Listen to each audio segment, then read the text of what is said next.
नमस्कार, स्वागत है आपका सागर कोचिंग सेंटर भगवानपुर में। मैं हूं श्रवण कुमार सागर। आज के इस वीडियो में हम आपके लिए लेकर के आए राज्य स्तरीय राष्ट्रीय आईसो मेधा छात्रवृत्ति परीक्षा 2023 का ओरिजिनल क्वेश्चन पेपर जो बिहार एनएमएस एग्ज़ाम 2023 में पूछा गया था। तो इसका हम आंसर की बताएंगे और आप इस वीडियो को देखकर यह समझ सकते हैं कि एनएमएस का जो ओरिजिनल क्वेश्चन पेपर होता है वह किस तरह का होता है, इसमें किस टाइप के क्वेश्चंस पूछे जाते हैं, ताकि आप बेहतरीन तैयारी कर सकें।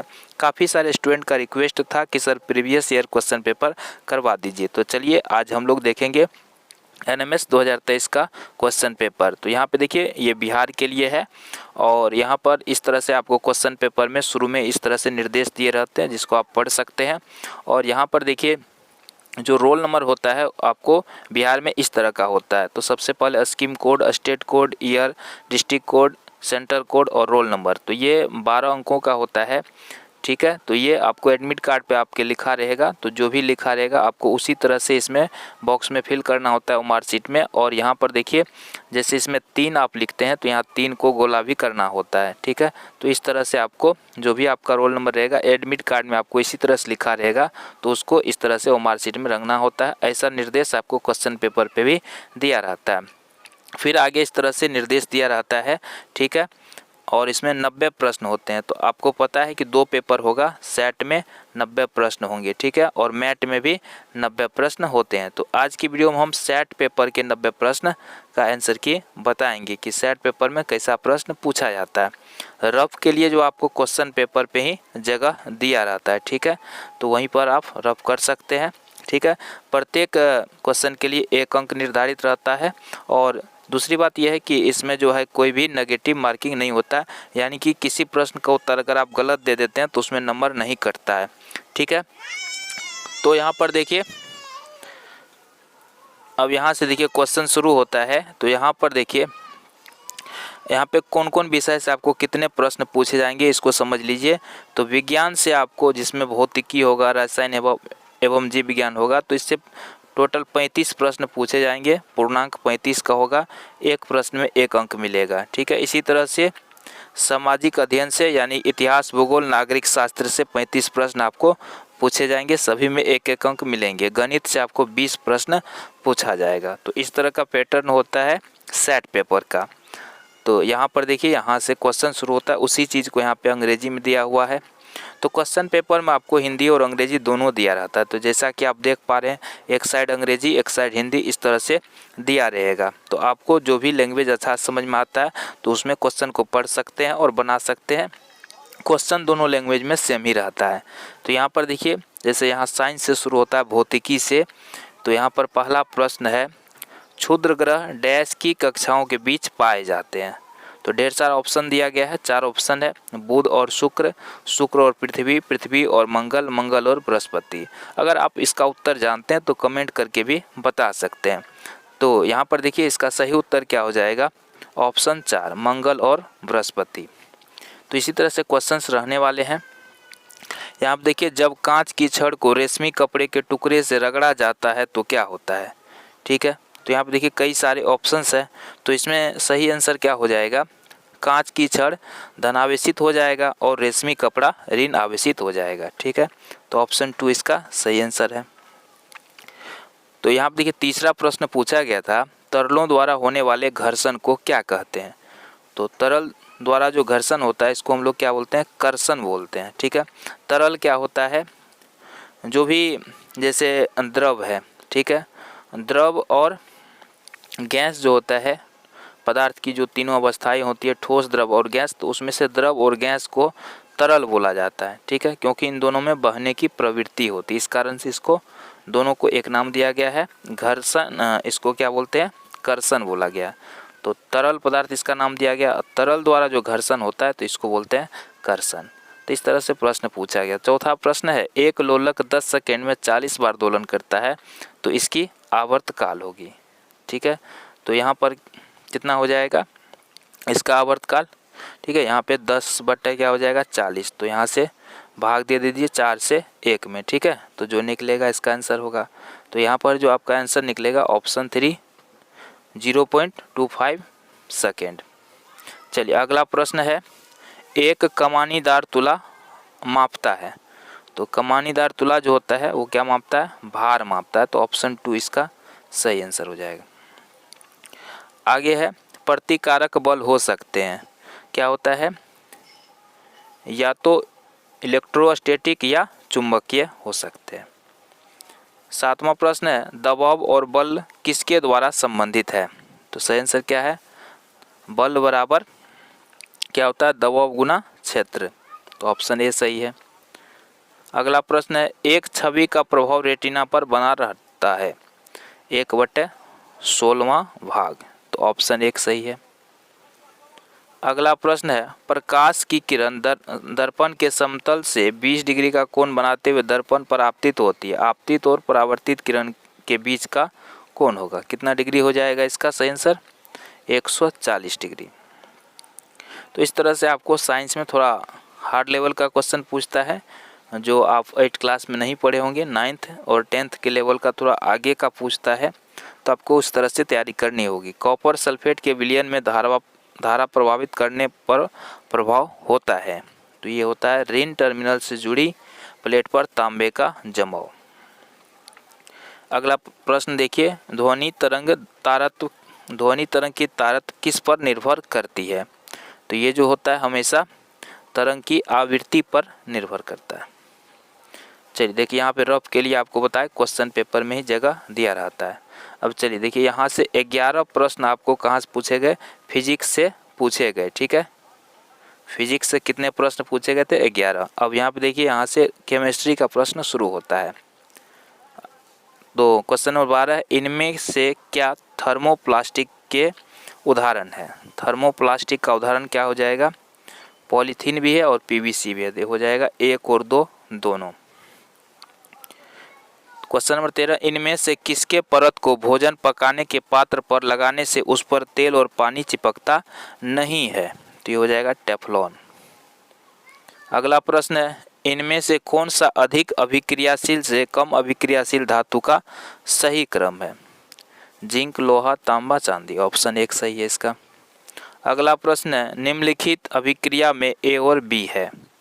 क्वेश्चन नंबर 15 देखिए, तो इसका सही आंसर क्या हो जाएगा, ऑप्शन 3।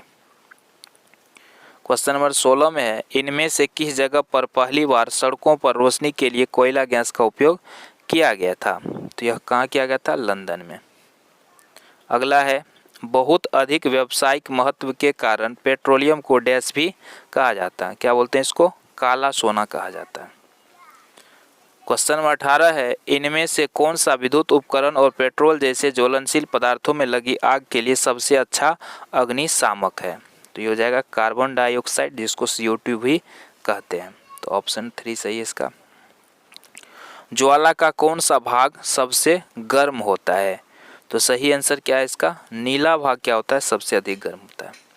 क्वेश्चन नंबर 20 में है किस चालक विलयन से विद्युत धारा प्रभावित होने पर रासायनिक अभिक्रिया होती है जिसके फलस्वरूप क्या होता है, इलेक्ट्रोड पर धातु का निक्षेप हो सकता है, सही है। विलयन का रंग बदल सकता है, सही है।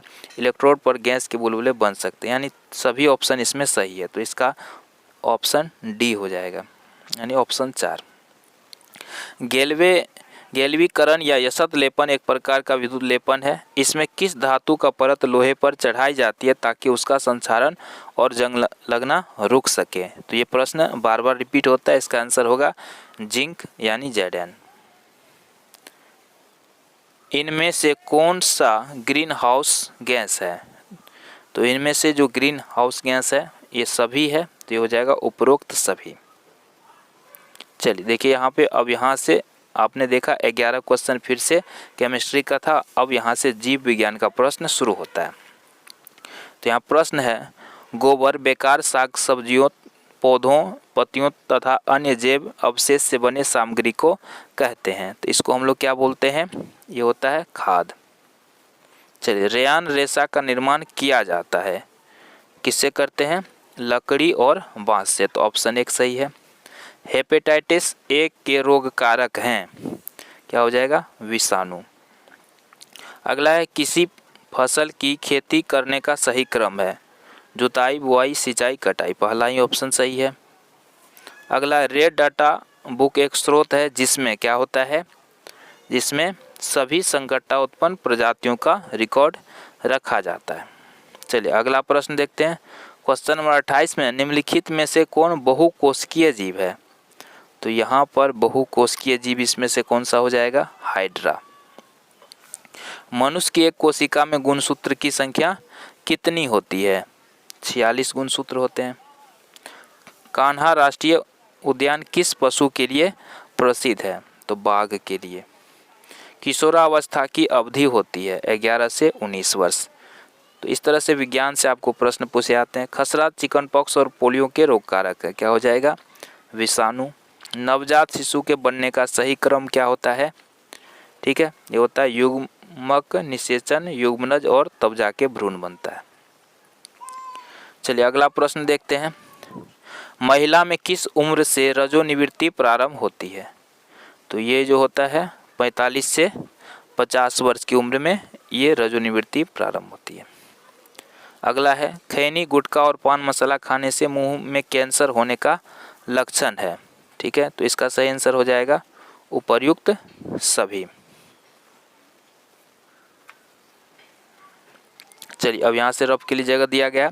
अब देखिए यहाँ से सोशल साइंस के प्रश्न शुरू होते हैं। यहाँ पहले इतिहास से क्वेश्चन है। इतिहास का पहला प्रश्न है, पुनर्जागरण की शुरुआत सर्वप्रथम कहाँ हुई थी? तो इसका सही आंसर क्या हो जाएगा? इटली से। टीपू सुल्तान शासक था, कहाँ का? मैसूर का। ठीक है, तो ऑप्शन बी इसका सही है। 3 कठिया प्रथा किससे संबंधित है? नील की खेती से। बिरसा मुंडा की मृत्यु किस बीमारी से हुई थी? हैजा बीमारी से हुई थी। सिल्क सिटी किसको कहा जाता है? याद कर लीजिए, भागलपुर को कहा जाता है। देखिए वहाबी आंदोलन का प्रमुख केंद्र कहाँ था? पटना में था। ठीक है, इसी तरह से अगला क्वेश्चन है, आज़ाद हिंद फौज की स्थापना किसने की? तो इसका सही आंसर क्या हो जाएगा? सुभाष चंद्र बोस ने। अगला देखिए प्रश्न है, लखनऊ में 1857 के विद्रोह का नेतृत्व किसने किया था? बेगम हजरत महल ने किया था। चौरी चौरा नामक स्थान कहाँ पर है? ये उत्तर प्रदेश के गोरखपुर में है। महात्मा गांधी ने भारत में सत्याग्रह का प्रथम प्रयोग कहाँ किया था? चंपारण से शुरू किया था। शांति निकेतन की स्थापना रविन्द्रनाथ टैगोर ने किया था। संपूर्ण क्रांति के सूत्रधार थे जयप्रकाश नारायण। चलिए अब भूगोल का प्रश्न यहाँ से शुरू हो रहा है। सतही अपरदन का कारण है, ये हो जाएगा ऑप्शन 4, यानी 1 और 3 ये दोनों हो जाएगा। तो ऑप्शन 4 इसका सही आंसर। बांगर कहा जाता है, बांगर किसको बोलते हैं? इसका सही आंसर क्या है? पुराना जलोढ़ को। जल प्रदूषण कहलाता है, जल प्रदूषण किसको कहेंगे? जल में अवांछित पदार्थ मिल जाता है तो इसको जल प्रदूषण बोलते हैं। पृथ्वी पर कितने प्रतिशत जल बर्फ के रूप में पाया जाता है?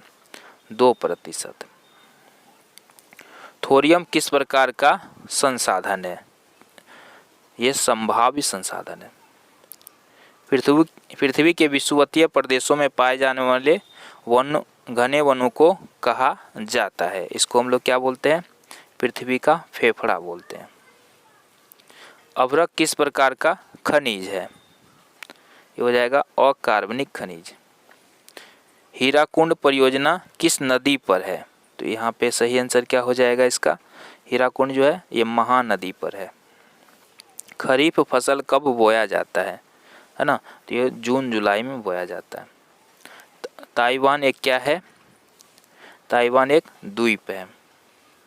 अगला, निम्नलिखित समूहों में कौन बंदरगाह है? तो ये हो जाएगा ऑप्शन 2। ठीक है, चलिए अगला प्रश्न देखते हैं।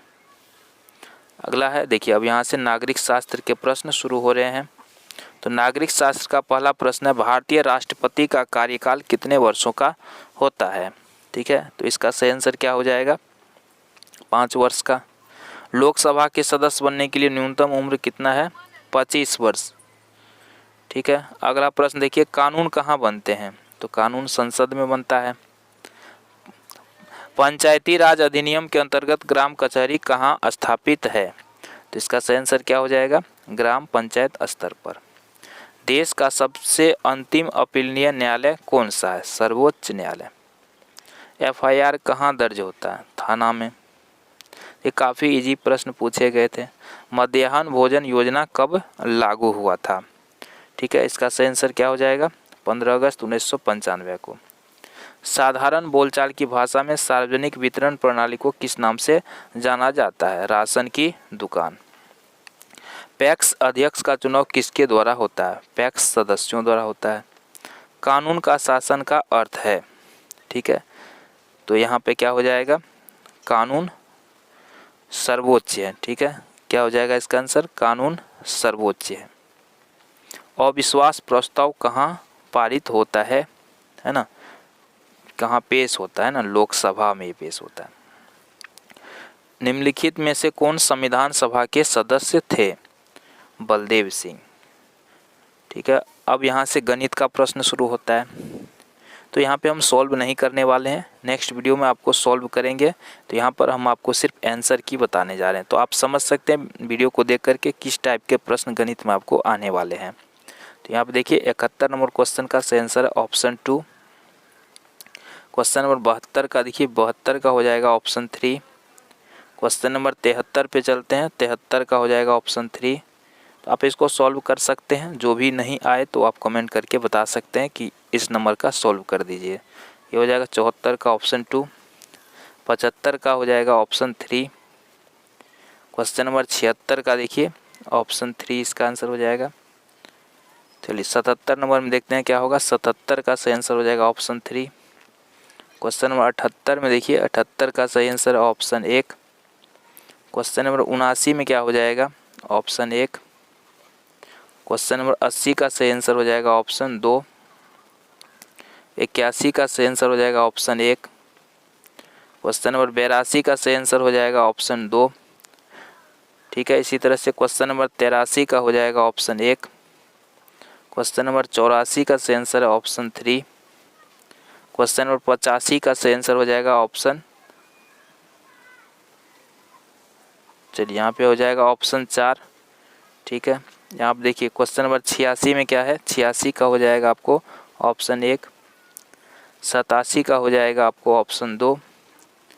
88 का सही आंसर हो जाएगा ऑप्शन 4। 89 का हो जाएगा ऑप्शन 3 और क्वेश्चन नंबर 90 का हो जाएगा ऑप्शन 3। तो इस तरह से आपने देखा सभी 90 सेट के प्रश्नों का आंसर की। तो नेक्स्ट वीडियो में हम मैट के जो 90 प्रश्न पूछे गए थे 2013 के एग्ज़ाम में, तो इसका आंसर की लेकर के आएंगे। तो चैनल पर नहीं तो सब्सक्राइब कर लें। वीडियो कैसे लगा कमेंट करके ज़रूर बताएं। धन्यवाद।